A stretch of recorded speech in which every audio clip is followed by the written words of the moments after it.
Hello, Chris. How you doing today? Fantastic. How are things there in the land of angels there, David? It was raining this week, and I'm just waiting for we're recording this a day before the eclipse. I'm just waiting for this eclipse. Yeah, the eclipse actually is going to be happening visibly for people on the other side of the planet down in Australia. And if you get up at the right time of day, you'll be able to witness it. And solar eclipses always have kind of a spooky element to them. So, you go into it with a sense of reverence and awe because all of a sudden the sun is being diminished. It's growing darker, and you'll notice that nature stops and pauses and observes. So Yes. Eclipses are definitely odd energy. Last year's, which was around this time on the May 20th, 21st one, it was visible here in LA. It was on our side. It was at like 3 p.m., 4 p.m., and I watched the whole thing, and it was the most amazing thing I ever had seen. It really was. It tripped me out.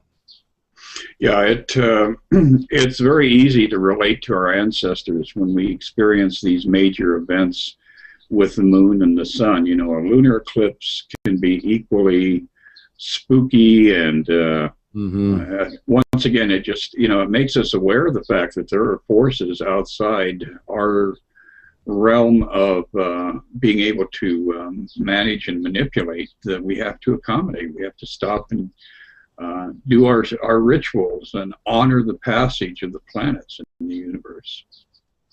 Well, starting this Friday, I would say we're in a rite of passage, right? We've passed the eclipse, and it's an exciting move forward in a new direction in our lives.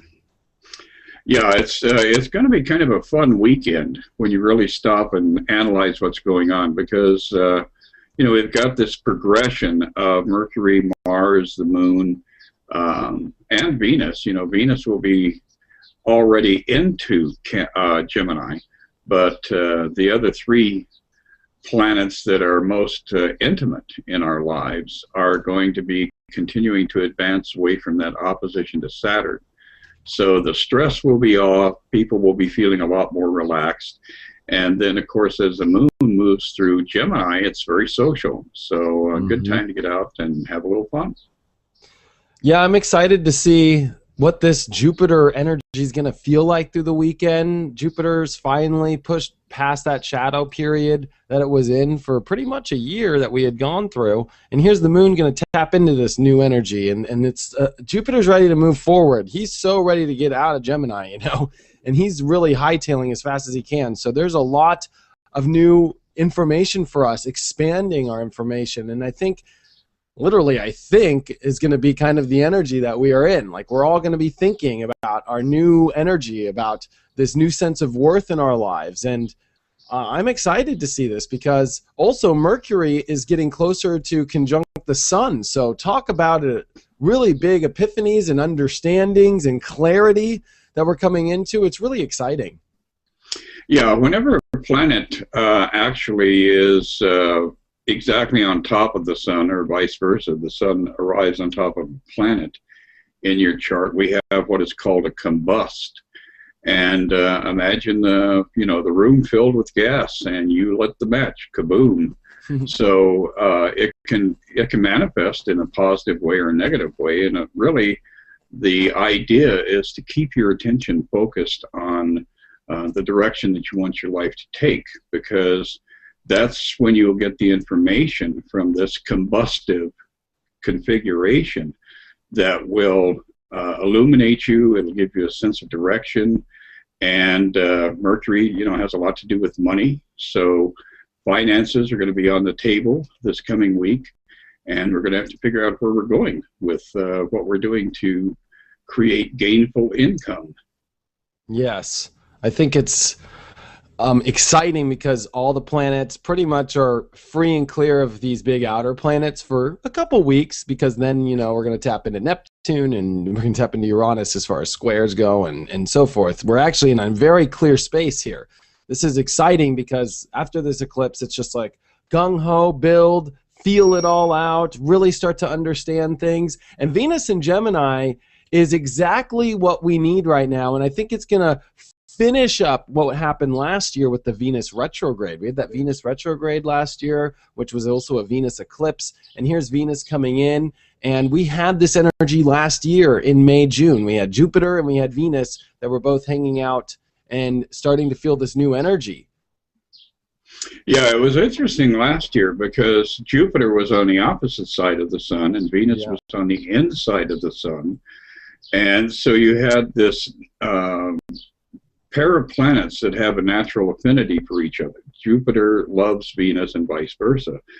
And you had the sun nestled between the two. So a lot of people, I think, felt the, that initial jolt from that configuration. And we're getting close to having a very similar experience before too much longer this year.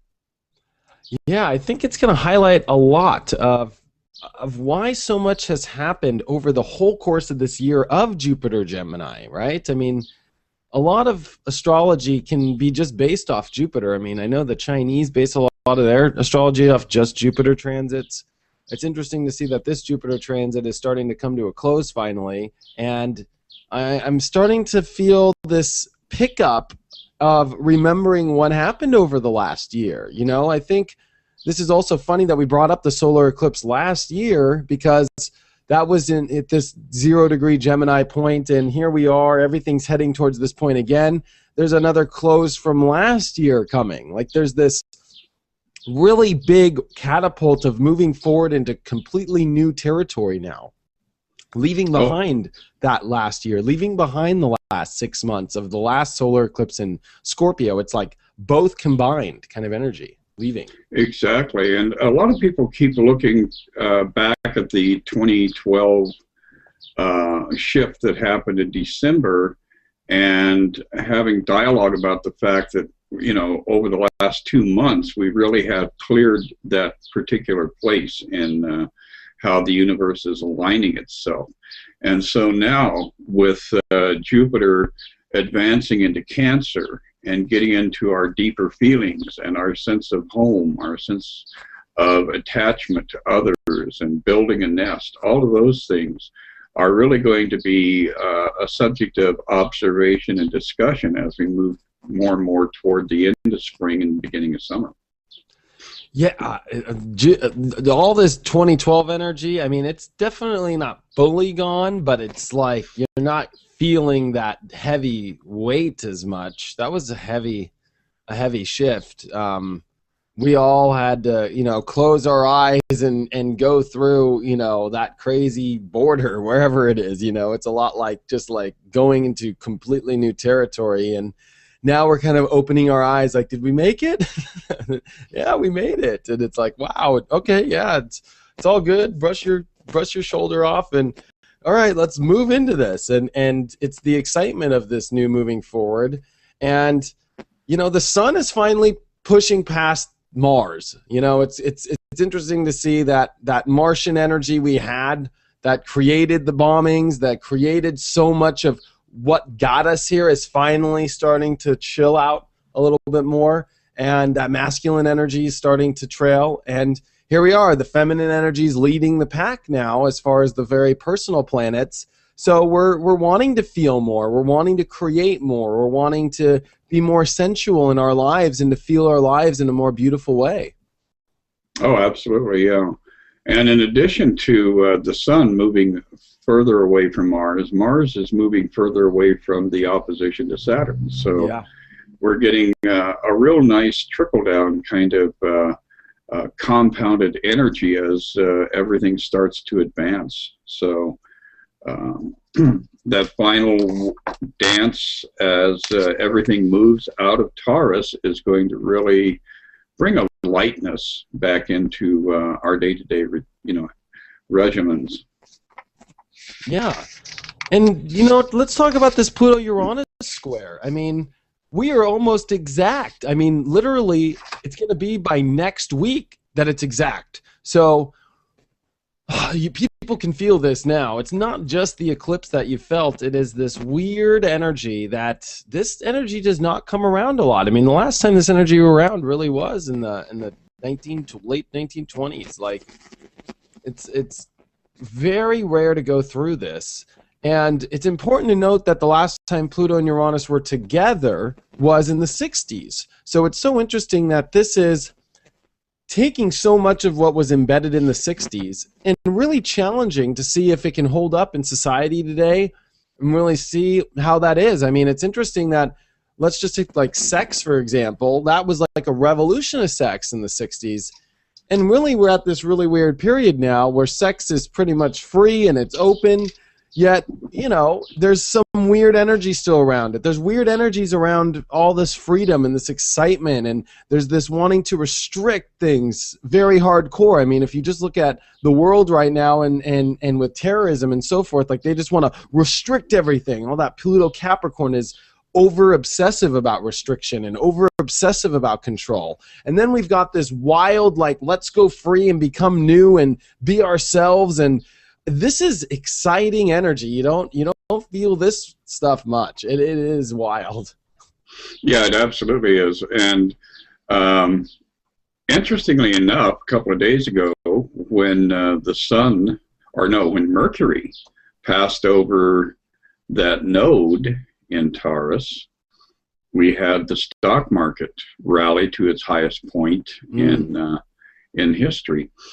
So that, to me, is a very interesting parallel to what we saw happening in the late 1920s with people playing games with their future and investing and trying to capitalize, and create a different vision of reality, a different outcome.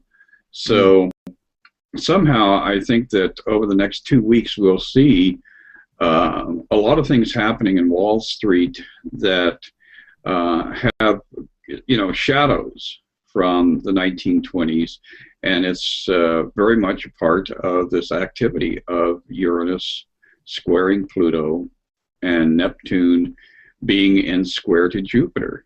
So it's going to be an interesting period for finance and for dialogue about, what has value for all of us here on the planet. Yeah, and how interesting that this week, it's finishing a lot of that Taurus energy, but halfway through the week, Mercury comes into Gemini, and that is the home of Mercury.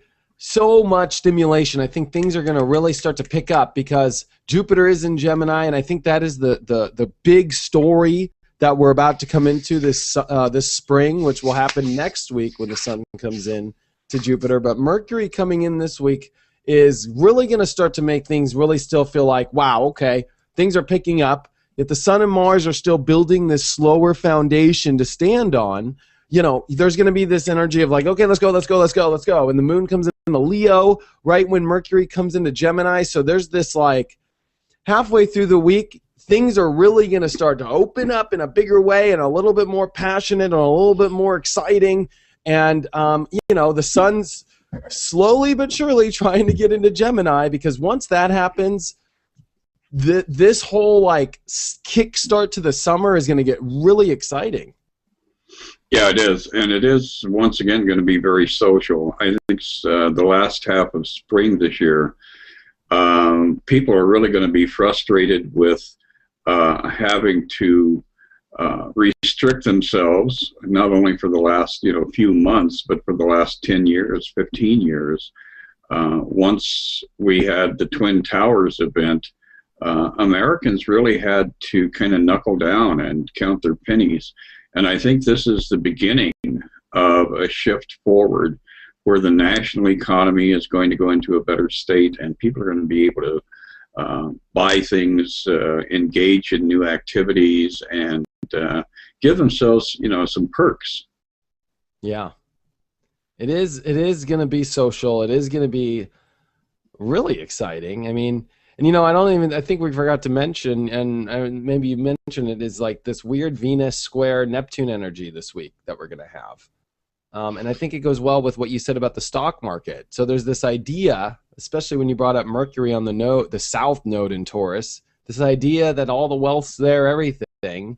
But yet Venus comes into Gemini, and Venus is squaring Neptune.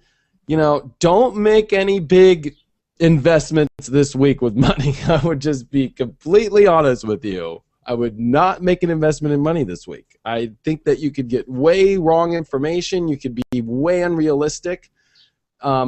In relationships, I think this is going to be weird energy as well. There's so much. Everybody we want to communicate. There's communication, but it's like, is the gut right? Is where spirit leading this relationship? It can be kind of unclear.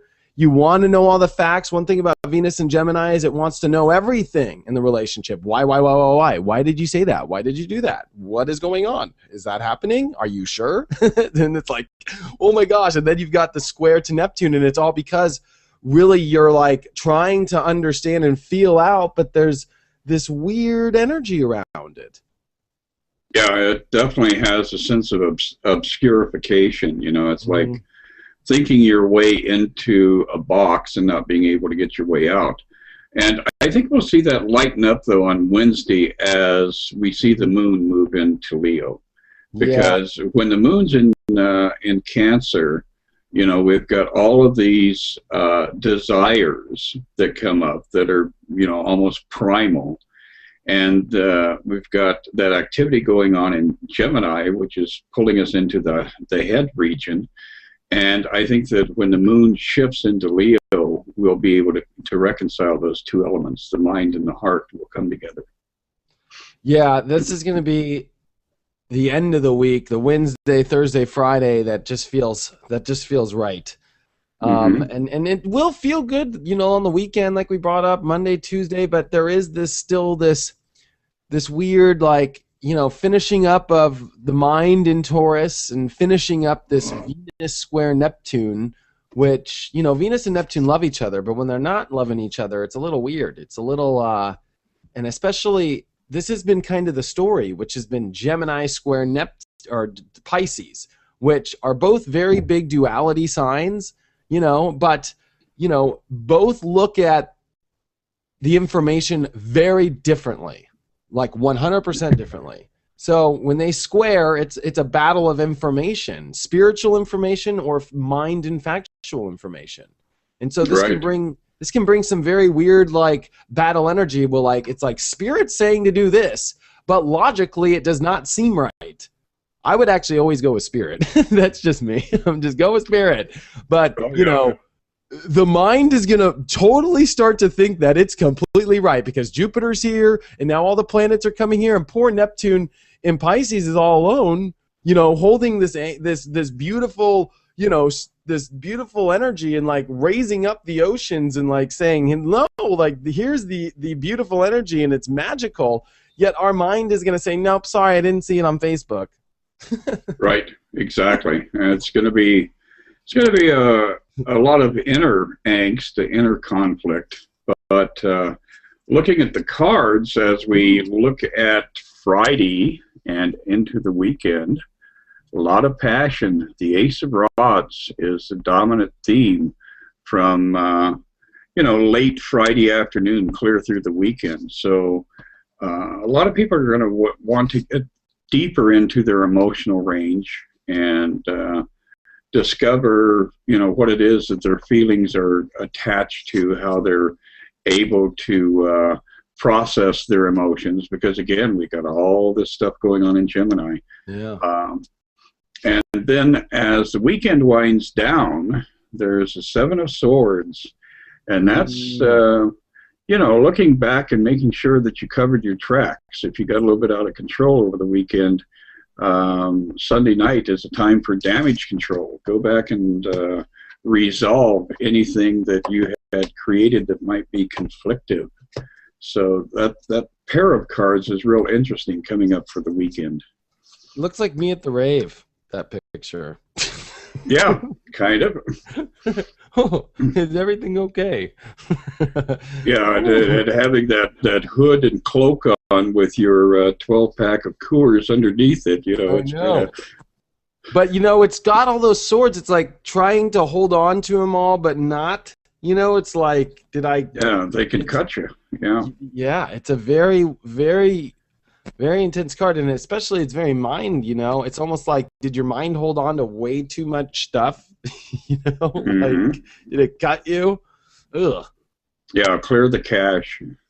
But Yeah, in then the computer, right? Monday, look at this. We have the Eight of Rods, the Arrows of Oh, Love, yeah. and good old Jupiter. See, all the emphasis is starting to shift from all of that Taurus focus over into that Jupiter and Gemini. So we're going to really see that enhanced as we progress forward into the week. And by midweek, look, Nine of Cups. And the Nine of Cups is a card of wish fulfillment. So this coming week, if you're really mindful, if you really are putting your intention, and if you're honoring your spiritual journey, you will see a lot of results start to show up midweek and forward into Friday, what would that be, the 25th, Mm, 24th. Yeah, so yeah. between now and the 24th, you'll be able to see a lot of rewards start lining up at your doorstep. And that's a lunar eclipse coming up on that 24th, 25th. Right. Hmm. So once Learn again, more, we have man. the mystical experience. We're only halfway there, everybody.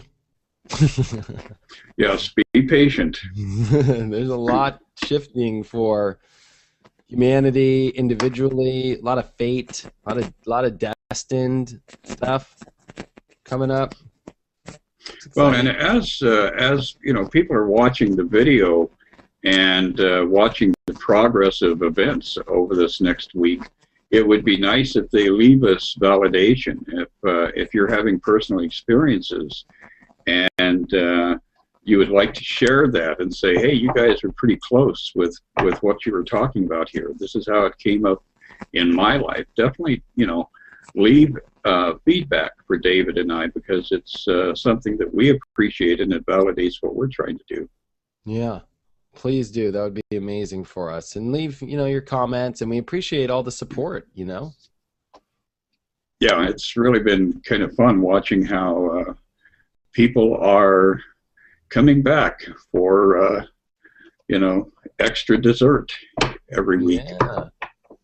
Well, thank you so much, Chris. I'm excited to see where we end up at the end of this one.